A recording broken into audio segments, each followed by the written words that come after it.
I define success by you continuously fighting, by always showing up every single day, by whatever's in front of you, and putting one step in front of the other, regardless what the outcome may be.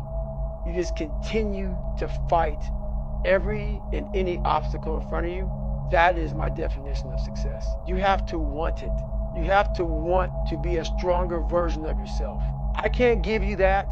That's something that you have to want. You have to have a desire and a hunger and a dog in you that wants to become a stronger human being. It's easy to give up. You know, Hell yeah. Easy. It's the easiest thing in the world to do. I'm done. I ain't going. I ain't gonna keep going. Yeah, I don't feel like going to work. I'm done. Yeah, man. It's easy. It's very easy. But what's hard is going, yo, yesterday I got nothing from working as hard as I could. Nothing happened from that. I'm gonna do the same thing again today, but I'm gonna try to go harder. That's the hardest thing in the world. To get up every day and give 100% and be in the same position that you were each day, but mentally know that you're trying and trying and trying. That's a real grind. I want to go play video games. You obviously don't want it bad enough. Because a person that I became obsessed. I became obsessed with being the baddest mother that God ever created. Am I that? I don't care. I believe it. And I was trying to tell him, once you become obsessed with something, obsessed, it's okay to be unbalanced for a while. It's okay. Don't be all this stuff people say, you got to be balanced. To be the best in the world at what you do. It's not about being a Navy SEAL, people. The best at what you do, you have to be unbalanced to find every bit of energy and strength that you have to pull it off. Then you get balanced once you become great. And look, I'll be the first one to tell you, there were a lot of days where I did not want to get out of bed. And I guarantee you, if I ask the question here, if everybody is excited to get out of bed every single day, if I saw a hand, I'm going to blatantly call you a liar. Because we all know that is far from the truth.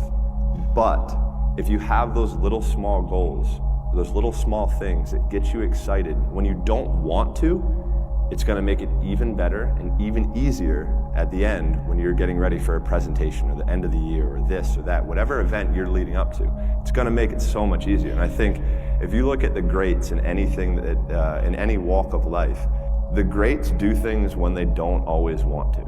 And that's the separation. Everyone does a few reps when the burn starts and they stop. No one goes the extra mile and keeps going.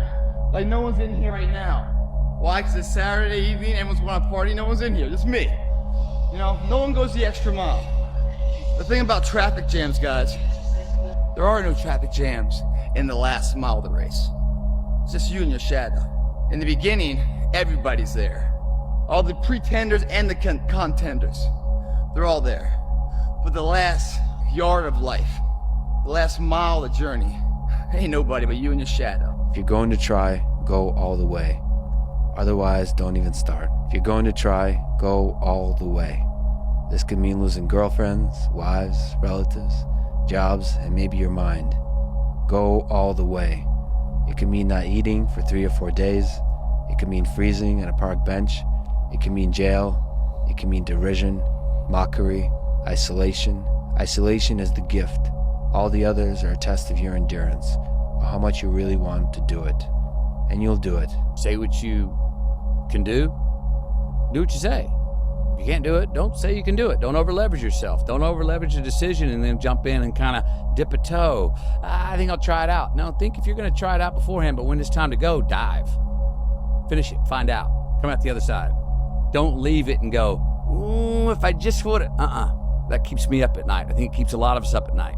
When you half-ass something and you just don't know whether you failed or succeeded, got what you want or didn't get what you want. Finding out and looking in the mirror and going, I didn't half-ass it. I went all the way. I found out, and that ain't for me. Or I found out, and you damn right that is for me. That's a great place to get to. Continue to show up, but just showing up is not enough. If you're going to show up, you might as well show the fuck out. Let me be very clear. I'll never give up. Never. It's gonna happen like that. And who is your future self?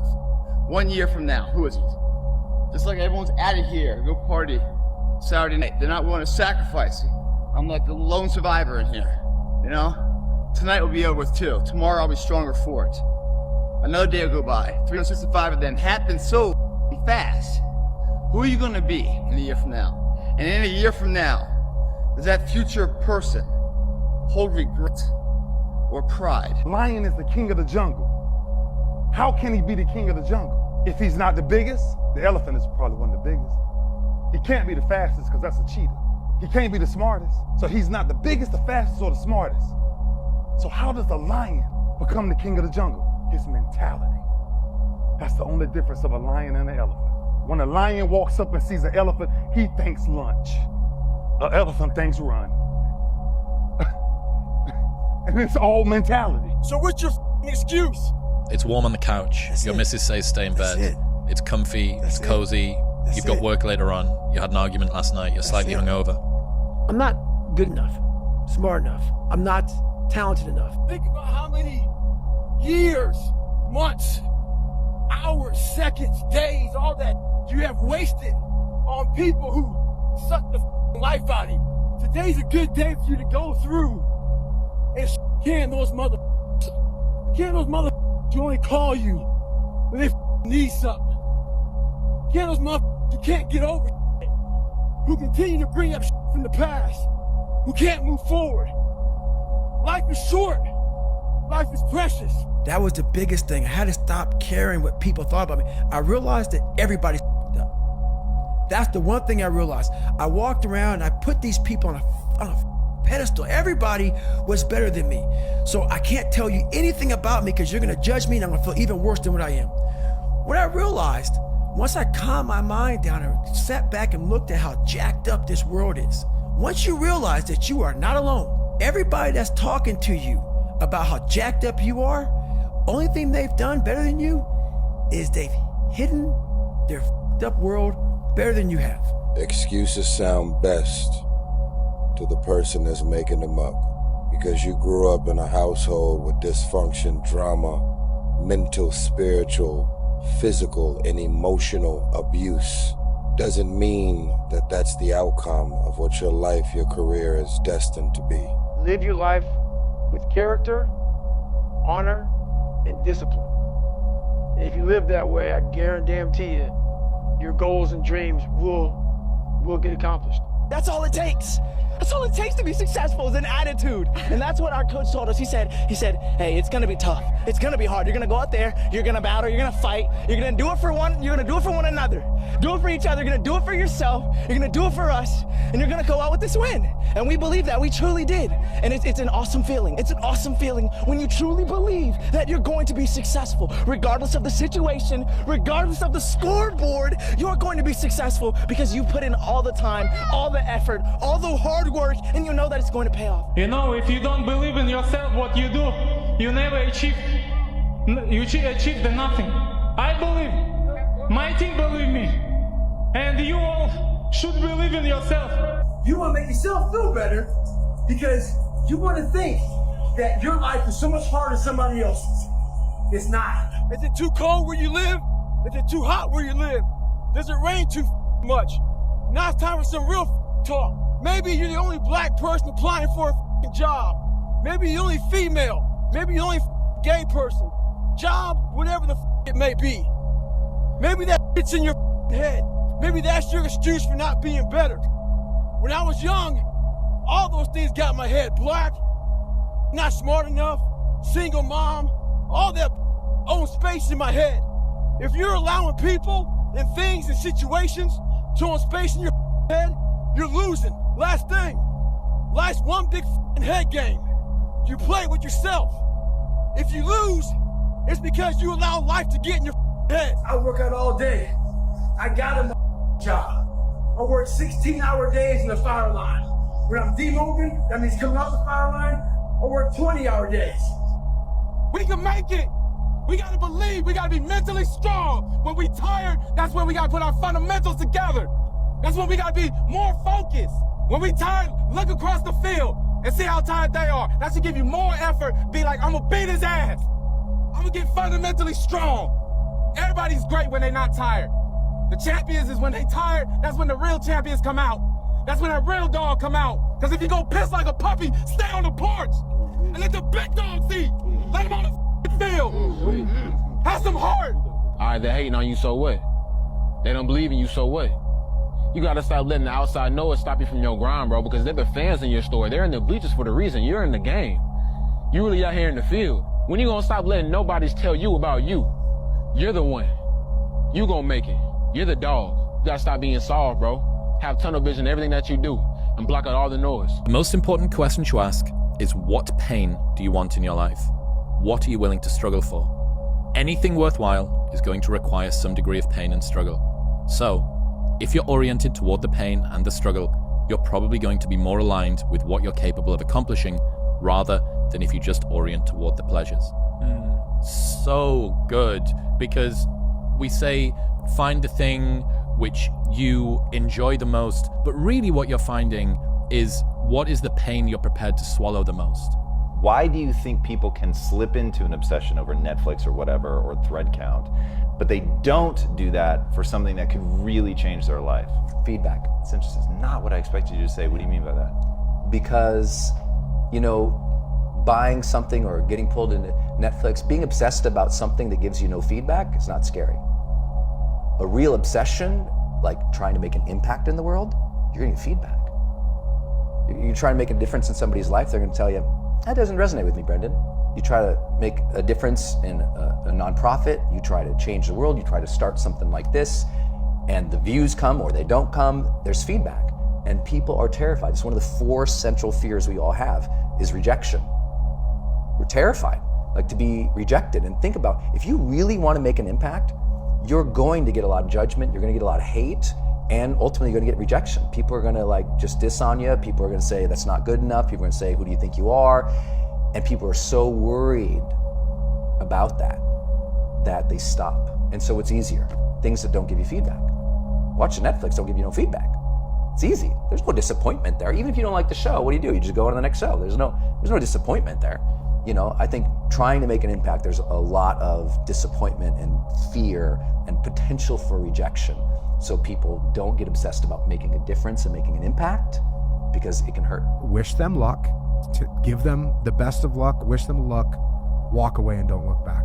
And you're still gonna get those emotions, those things are still gonna hit you, but walk away and don't look back. And there's 2 reasons for that.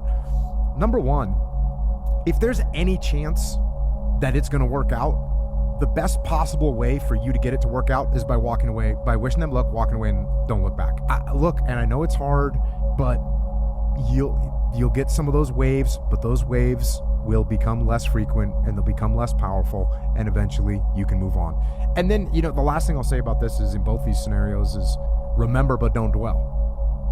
So you remember your friends, you honor your friends, you remember what they gave you, what they taught you, what you learned from them, what was great about them, what you miss about them. You remember all those things, but you don't dwell in the past and dwell on those thoughts and dwell on the loss all the time, because that's not healthy either, and it's not going to help you, and it's not what your friend would want you to do anyways. You come all this way, have one bad day, and you're ready to back down?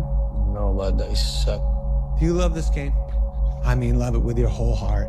Because if you don't, let's not even bother. Let's not open that door. They're just going to slam it right in our face. I love this game. I live this game. And there's 1,000 other guys waiting in the wings who are obsessed with this game. Obsession's going to be talent every time. No one's going to come to help me. No one's going to come to help me. It's me against me, period. And so I had to man up. And I said, the first thing I got to start doing is facing every fear I have. I was like, man, what story would it be if my fat, dumb, lying to be friends with people, insecure ass can overcome this? And that what if mentality, like that dreamer mentality, just would always fuel me. And then the bike got easier. I was able to run more. I went from like 1 mile. 1 mile was a great accomplishment. 2 miles, and then from 2 to 3 was a big one. Then I went from 3 to 6. And then, like, they have a warning order that they give people to get ready for buds. And the whole thing was running 6 miles 5 days a week. And that was my goal. And so I just I failed, I go back to scratch. I use some positive motivation. I have like one day where I'm like defeated. But I started realizing this is part of the process. This is part of the journey. I had to realize this is part of my process versus just saying, like I used to, I'm just not good enough. If I'm not good enough, we always say that I'm just not good enough, and then we try something else. I'm gonna make myself good enough. And that became my mentality. I'm gonna make myself good enough. And so I'm misunderstood a lot, but that's all it came down to. I made myself good enough. And the days I couldn't run that far, the next week, I would do 2-a-days. So on the running, if I ran a quarter of a mile, I wait a couple hours, it'd haunt me, bother me. I try to run a half a mile the next time, same day. You can do more than this. Yeah. Following your dreams is a lonely, solitary, scary, dangerous pursuit. You can't wait for somebody to think you can do it. And it's like, because they don't think you can do nothing they can't do. Exactly, bingo. Right? You know what I mean? It's like, it's a lonely, scary, dangerous pursuit, and you got to be willing to risk everything to become that seed of what you believe is in there. You got to be fearless. You got to be relentless. You got to take your shot. And it's like, as much as you want people to agree and you want the people around you to be supporting your dreams and all, it's not going to be like that all the time. You got to do it alone. And people will help you, and when you get the ball rolling, people will jump on. But if you don't believe, nobody else is going to believe. People come along because your belief is so insane, that your belief is so strong, that makes people be like, yo, this crazy ass. Because you're sad, now you're gonna make a bunch of bad decisions because you're sad. No, it doesn't work like that. It doesn't work like that. You're sad, okay. You get emotional sometimes, okay, got it. Now, get control of your emotions and carry on with your life. And sometimes you're gonna get hit with those waves, and that's okay. There's something wrong with me. No, there's nothing wrong with you. There's nothing wrong with you. The other extreme is, I'm letting my emotions run my life, and I'm making a bunch of bad decisions, and my excuse is, well, I lost some friends, or I had this traumatic experience happen to me. That's why I'm doing, that's just an excuse. And it's a very easy excuse. Guess what? It's time to carry on. Embrace those emotions, but don't let those emotions embrace you. If you lack talent, you can't sit back and say, I'll start in half an hour. I can't do that. I gotta start now. And after I get back from starting, I gotta start again. And then when I get done with that run or that study session, if it wasn't good enough, I gotta go back again. Because repetition is what taught me everything. So you can honestly outwork anything. Stop feeling sorry for yourself. Get off the pity potty.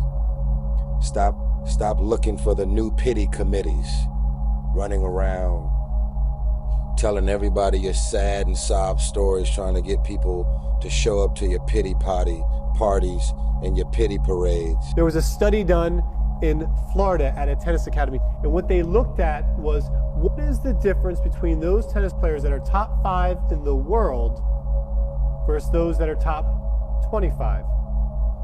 Was it their diet? No. Was it their exercise? No. Was it when they started playing the game? No. Was it their coaching? No. What they actually found was this. The difference between the top 5 ranked people in the world and the others in the top 25 was their thinking. In the 10 to 15 seconds after a point had been scored in tennis, those athletes that thought positive things such as, I love this game, there's nowhere else I'd rather be, I may have not got that shot, but I'm gonna get the next one, watch this. Those athletes that thought positive, it slowed down their heart rate, slowed down their breathing rate, and across the entire competition, they were conserving a lot of energy. They were feeling better about themselves. And thus, across the entire tennis match, in the end, they were victorious.